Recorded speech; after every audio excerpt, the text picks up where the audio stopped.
Alongside Darren, Dreger, Pierre, LeBrun, and Chris Johnston. Gentlemen, while most of us would agree with Commissioner Gary Bettman, the NHL indeed has come a long way in the last 10 to 15 years in terms of player safety. And while we're headed in the right direction, we've still got a ways to go, Darren. Yeah, I mean, another reminder, right? The loss of Chris Simon and other NHL enforcers over time pulls us into the discussion of fighting in the National Hockey League. And it also takes us to a dark place. You know, Chris Simon was beloved by his teammates, obviously his family and his friends.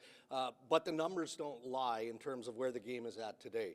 Fighting is down 10% this year from where it was last year, 13% down from the year before. And here's an interesting statistic. Instigator penalties are up 42%. And normally the instigator is called when there's a fight after a good, clean hit.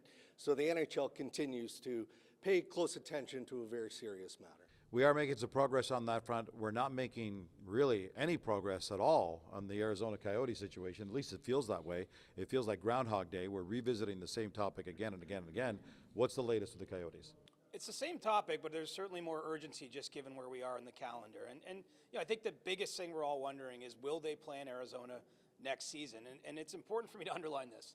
They will be playing there until they're not. The league is not going to be having any discussion with people like you and I about contingency plans, deadlines, you know, other things they're thinking. And so I think in that context, it's important to note that when Bill Daly spoke with us here at the end of the GM's meetings, you know, he did say that if it gets to June, when Alex Morello, the Coyotes owner, is going to be part of a land auction for a piece of land where he wants to build an arena, if it gets to June and he's not successful, Bill Daly answered your question, Gino, and said, no, you know, there's not going to be time to move the team by then. Which is not the exact same thing as saying they will be in Arizona 100% next year. So, you know, I think that very clearly we're in the late stages of determining what happens. It's hard to handicap it from where we're sitting, but, you know, the league clearly does not want them playing out of a college arena forever. And so a plan has to be in place, and they're just not going to share what the backup plan is, at least not publicly. And a lot of layers tied to that. For example, there are markets like Atlanta and Salt Lake City that have publicly expressed interest in having NHL teams. Bill Daly, we asked him about the Board of Governors meeting. There's an owners meeting in June, and he said he probably would update owners on the interest from places like Salt Lake City and Atlanta. But at the same time, the NHL is not yet ready to commence an expansion process for obvious reasons. As Daly said, we have more pressing issues, which CJ just detailed in Arizona. We pulled aside a number of general managers at different times trying to get them to talk about what's the talk about LTIR.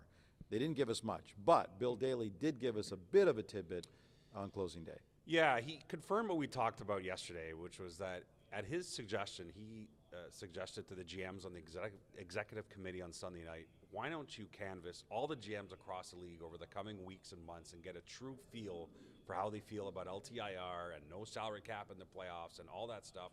Come back to us, and then we'll decide as a league if we feel it's important enough to go to the NHLPA because it's a CBA matter.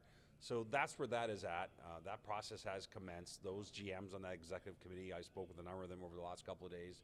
They are starting to canvass other GMs about it, and there's a sense that there may be a desire from their side, perhaps, for change. But again, then it's up to the league and the PA as a CBA matter. No official announcement on the Four Nations Cup's location just yet. It looks like Toronto and Boston are being considered, but we do now know when it all starts. The NHL will shut down play next February the 9th, and then we'll return to play once the Four Nations Cup tournament is done on February 22nd.